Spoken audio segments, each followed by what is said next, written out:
Right. To your question about social connections, there's a book came out. Oh, it's based on this recently. Forgetting the name of these books here on our podcast, Jeff, but there's a book that was based on the longitudinal 80 plus year study out of Harvard, Right. and they looked at two cohorts, drew them together, but a cohort of people from men, because it's so long ago, from Harvard, and then a similar cohort of men that lived in Boston, a different socioeconomic profile. And over the course of their lives, it was really intense. Like they followed them, they had annual surveys, Right. they got information from their doctors, they'd go meet them in person or over the phone every 5 years, a more exhaustive survey.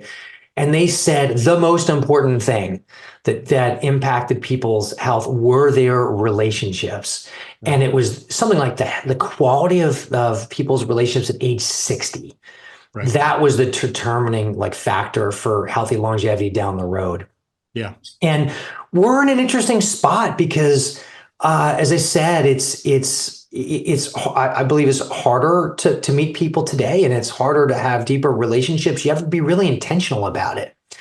And I like to bicycle a bit, go to different meetings in Austin when it's not too hot. Although recently got an e-bike, and that has helped me in some places.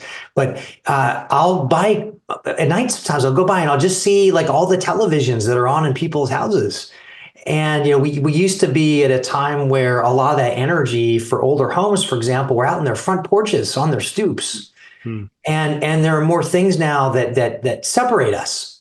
Right. And so even if you're an introvert, like these things matter. And so I think that decision about place can be quite instrumental in helping form relationships, build them. If you have a close social network where you live, like think twice about picking up shop and moving to Florida for better weather, for example.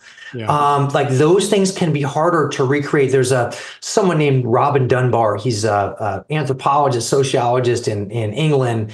And he's something called Dunbar's number. 150 people is on average how many you can cognitively be in a relationship with, and certain circles from it. And in some of the research he's pulled together, like chemistry matters and proximity matters, like we're talking about. And a related point is time. So if you're around a place where people, where you have your people, are there, and then you're able to spend time with them, that's a key ingredient to really develop these relationships. Yeah. So where you're at makes a big difference in nurturing social connections and in the environment to have them. Yeah. In terms of that Harvard study, I don't remember who said this, but I heard someone speak one time, and I think they mentioned that the social connections actually was more impactful than whether you smoked or not.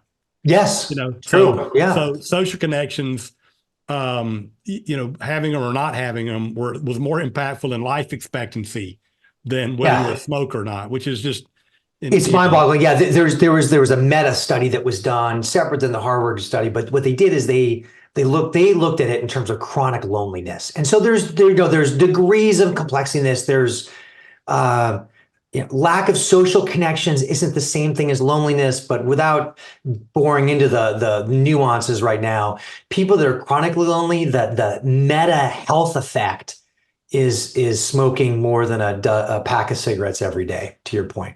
Wow, incredible.